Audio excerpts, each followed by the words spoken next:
facial gratis di depan. Wah, langsung. Siapa tuh? Sama teteh boleh nanti, boleh semuanya mencoba ya. Dengan teteh siapa? Herlina. Teh Herlina, boleh Teh Herlina maju ke depan. Boleh disiapkan Ibu Debbie dan Teh Bu Ucan, boleh untuk mempersiapkan. Kita akan melihat ya bagaimana sih perubahan ketika pertama kali mencoba produk berkualitas ini dari bahan glacial water tadi ya. Oke, sambil nunggu siap-siap.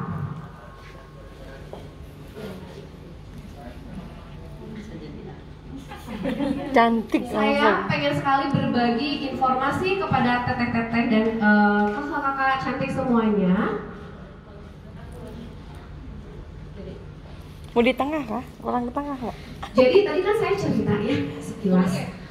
Kurang ke tengah ya? Saya pernah pakai Nah, gitu. produk racikan. Biar kelihatan. Tahu kan yang kuning-kuning itu, ya kan? Karena saya kan dari SMA seneng banget sama yang namanya skincare. Dulu pada saat tahun 1999 lah ya, gitu ya. Teman saya memang jualan saat itu dan saya tertarik. Saya mau dong pakai, dan akhirnya saya kan kok senang ya, kulit saya kan jadi putih bersih gitu kan. Tapi teteh-teteh tahu nggak? Ternyata begitu saya menggeluti dunia skincare, saya baru tahu loh apa itu yang namanya krim-krim kuning itu, dalamnya itu kandungannya apa gitu kan. Terus efeknya apa? Nah, saya pengen menjelaskan, boleh nggak saya jelaskan? Biar kita bisa sama-sama open mind gitu ya, terbuka pikiran bahwa kita tidak boleh sembarangan apa istilahnya menggunakan produk yang bisa membahayakan kulit kita, betul nggak? Buka kacamatanya. Jadi ini sebagai pengalaman saya juga agar tidak dialami oleh banyak wanita juga gitu.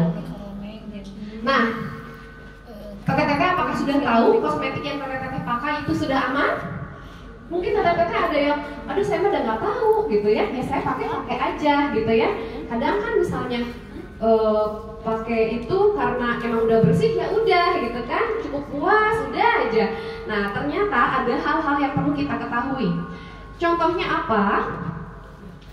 Kalau kita harus tahu bagaimana kosmetik itu sudah aman atau belum, yaitu dengan kita harus melihat apakah produk tersebut sudah ber-BPOM atau belum. Setuju nggak? Tapi jangan sampai juga terkecoh. Ya, kenapa? Terkecoh apa? Kan yang namanya BPOM bisa di print ya, gampang stiker mah, betul nggak? Tapi untuk betul-betul memastikan bahwa produk tersebut sudah betul-betul terdaftar di BPOM, teteh-teteh sekarang ada semua juga handphone udah canggih ya, udah bisa browsing, bener nggak? Bukan lagi polifonik, bener nggak? Udah bisa lihat di Google, boleh dicek BPOM-nya ya di webnya itu www.pom.go.id. Nanti di sana ada pilihan nama produknya, nomor resinya atau nomor serinya ya, bisa dicari sana. Kalau ada matching, artinya produk tersebut sudah terdaftar di BPOM ya. Tapi jangan juga terkecoh. Biasanya kalau yang ini ada yang nakal gitu ya, oknum, dia mendaftarkan hanya satu produk, tapi dia bikin produk yang lain gitu. Jadi biasa suka kayak gitu, betul kan? Nah, dia kan yang penting laku. Makanya kan kita nggak boleh hanya sekedar mencari materi aja, tapi apakah ini bermanfaat untuk orang lain atau membahayakan, betul nggak? Artinya kan kita harus menjadi orang yang amanah ya, jangan zalim ya sama orang gitu. Karena kita harus tahu bahayanya itu apa gitu kan. Nah, kemudian apa sih langkah selanjutnya kalau kita pengen tahu bahwa produk yang kita pakai aman selain BPOM? Lihat expired date-nya. Ya, suka ada kan label expired date-nya ya, best before, sebelum kapan gitu kan, tanggal, bulan, tahun, itu harus diperhatikan. Kemudian pastikan juga performance, kondisi fisik, misalkan kan ada juga yang suka biar aman tuh pakai apa namanya aluminium foil ya, dia nggak di repacking. Lihat apakah dia packagingnya sudah betul-betul memenuhi syarat atau dia hanya asal-asalan ya kan. Takutnya kalau misalkan asal-asalan nanti kan tercampur bakteri ya, kita nggak pernah tahu. Nah itu kalau dipakai ke kulit wajah kan jadi bahaya gitu. Nah selanjutnya juga, nah belilah produk tersebut kepada toko-toko yang dipercaya, betul nggak? Jangan tergiur dengan harga yang lebih murah misalkan gitu. Harga ininya teh sebetulnya misalnya 200.000, tapi ini lagi diskon loh jadi 50.000 misalkan gitu ya. Nah takutnya itu adalah produknya udah kadaluarsakah atau misalnya dia replika kah atau apa ya, kita tidak pernah tahu, makanya harus beli di tempat yang resmi. Kemudian selanjutnya adalah bagaimana caranya kita mengetahui produk kosmetik atau skincare yang kita pakai itu aman. Harus sesuai sama kebutuhan kulit. Jadi kalau kulit kita berminyak, jangan sampai dia kering. Kenapa coba? Karena nanti makin berminyak, nanti makin hinyai. Kalau bisa nanti mungkin jadi kilang minyak ya. Lumayan gitu kalau mau goreng-gorengan tapi nggak Jerman hinyai. Aduh. Iya. Jadi harus sesuai sama jenis kulitnya ya.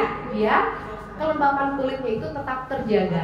Semakin kelembapan kulit kita seimbang, semakin sehat kulit kita. Kalau kita merasa saya kusam atau saya jerawatan atau saya flek atau saya keriput atau saya pokoknya banyak sekali keluhan-keluhan misalnya ya, kayak benar-benar ada yang namanya ciri-ciri penuaan dini di situ, mungkin itu karena keseimbangan kelembapan kulitnya kurang gitu. Jadi ciri-cirinya kalau kulit sehat itu kelembapan kulitnya itu sudah seimbang, dan insya Allah produk-produk kita yang candu ini akan menyeimbangkan kelembapan kulit semua.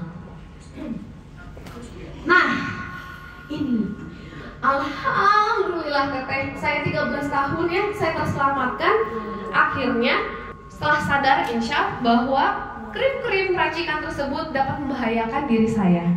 Ternyata bahayanya itu luar biasa loh. Ada yang pernah lihat gak sampai merah-merah, jerawatannya radang, atau ada yang jerawatannya kecil-kecil bernanah? Saya pernah lihat. Ada loh. Ada juga yang fleknya akhirnya keplek gitu ya. Ada yang pernah lihat? Ada. Banyak kan?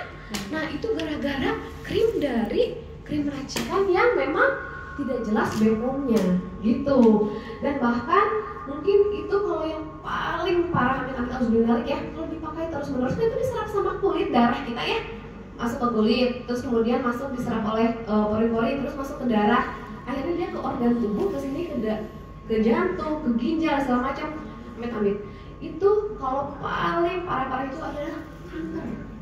Amit-amit harus dibalik ya, makanya jangan sampai kita hanya dengan pengen cepat instan gitu ya, putih gitu kan dan mulusnya gitu, bahkan sampai kalau ada lalaki kepleset gitu ya. Tapi ternyata kalau misalnya efeknya berbahaya seperti ini kan kita ngeri ya, nggak mau ya, apalagi yang sampai misalnya menyebabkan kanker gitu. Oke. Nah, teman-teman atau teteh harus tahu apa aja kandungan yang biasanya terkandung dalam krim-krim berbahaya tersebut. Ada asam retinoat, itu tuh menyebabkan kering, iritasi, ya biasanya. Terus kayak panas, rasanya kebakar. Ada yang pernah nggak nyobain kalau pakai produk tuh kayaknya tuh panas gitu? Ada nggak? Ada. Nah itu salah satunya dia mengandung asam retinoat dan juga ada hidroquinon. Biasanya yang si cairannya agak-agak hitam, ya. Atau dia dipakai juga di krimnya. Sebetulnya hidroquinon tuh bisa digunakan oleh dokter-dokter kulit dan kecantikan. Asal apa? Harus sesuai dengan pengawasan. Jadi nggak boleh tuh kalau yang di luar sana, yang penjual-penjual yang bandel, itu kan yang penting cepat kena instan mulus putihnya. Tapi kalau dokter punya pengawasan sendiri kan, pakai hidroquinon itu tidak boleh lebih dari 2%. Kalau udah lewat dari 2% itu sudah tidak aman gitu. Tapi kadang juga ada ya yang suka oknum gitu ya, bandel karena pengen memuaskan customer, ada gitu ya.